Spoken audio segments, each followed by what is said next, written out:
साबूदाना खिचड़ी व्रत में खाने के लिए ये एक बहुत ही पॉपुलर डिश है।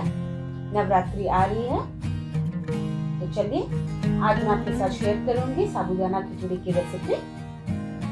तो शुरू करते हैं बनाना। सबसे पहले हम लेंगे 1 कप साबूदाना। इसे हम 2 से 3 बार पानी में अच्छे से धोएंगे जब तक कि पानी क्लियर ना हो जाए। और ये बहुत जरूरी है क्योंकि इसमें जो व्हाइट पाउडर होता है वही साबूदाना को स्टिकी बनाता है। अगर आप इसे अच्छे से धोएंगे तो आपको साबूदाना बिल्कुल चिपकेगा नहीं। अब हम इसमें 1/4 कप पानी डालेंगे। ये बहुत इंपॉर्टेंट है क्योंकि इससे ज्यादा अगर आप पानी डालेंगे तो आपका साबूदाना जो है चिपकेगा, ये बहुत स्टिकी बनेगा। इसे हम 4 से 5 घंटे के लिए भीगने देंगे। अब हम एक कढ़ाई में 2 चम्मच जितना तेल लेंगे। यहाँ मैंने रिफाइन ऑयल लिया है। अब इसमें थोड़े से मूंगफली के दाने फ्राई करेंगे।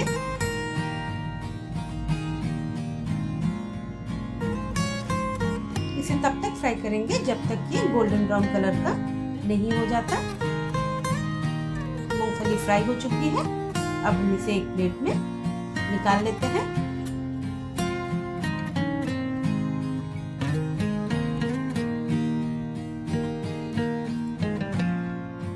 अब हम इसी तेल में थोड़ा सा जीरा डालेंगे, थोड़ी सी हरी मिर्ची, कुछ लोग इसमें हल्दी भी डालते हैं, आप चाहे तो डाल सकते हैं, और एक मीडियम साइज का आलू जिसे मैंने छोटे टुकड़ों में काट लिया है।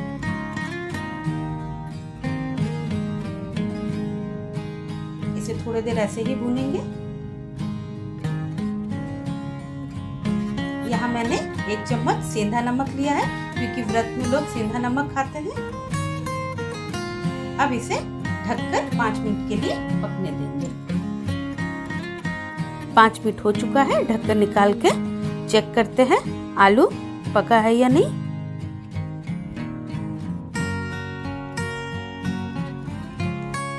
आलू पक चुका है।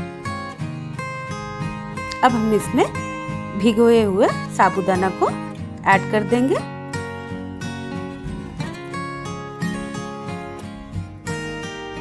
अब इसे 2 से 3 मिनट तक हम फ्राई करेंगे। आप साबूदाना को ज़्यादा पानी में भी भिगो सकते हैं, और लेकिन उसे क्या होगा, फिर आपको उसे एक जो एक्स्ट्रा पानी होगा उसे एक छलनी से आपको छानना पड़ेगा। लेकिन इससे क्या होता है, साबूदाना चिपकने के चांसेस होते हैं। अगर जितना पानी मैंने बताया है उतना ही अगर आप इसमें पानी डालेंगे तो देखिए साबूदाना बिल्कुल खिला खिला बना है और ये चिपकेगा भी नहीं, लेकिन ये बहुत ही सॉफ्ट भी होगा। अब थोड़ा सा नमक डाल देते हैं। ध्यान रहे हमने आलू में भी नमक डाला था।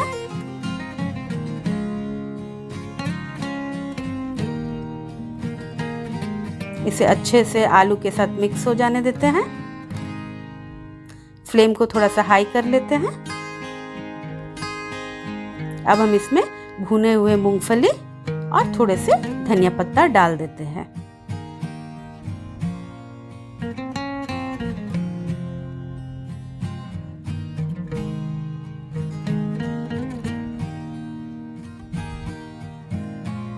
ऐसे तो लोग इसे व्रत में खाते हैं, लेकिन आप इसे कभी भी बना के खा सकते हैं।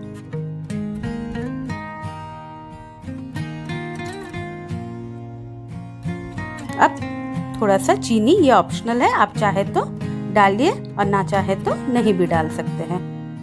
अब इसे भी मिक्स करते हैं।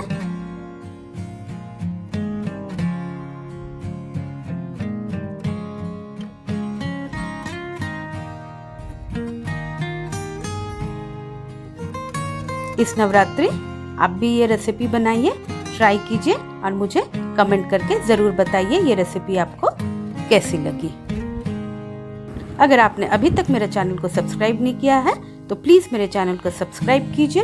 वीडियो पसंद आता है तो लाइक कीजिए और नोटिफिकेशन बेल को ज़रूर प्रेस कीजिए, जिसमें कि ऑल बटन को प्रेस करना है ताकि जब भी मैं कोई नई वीडियो अपलोड करूं आपके पास इसका नोटिफिकेशन पहुंच जाए।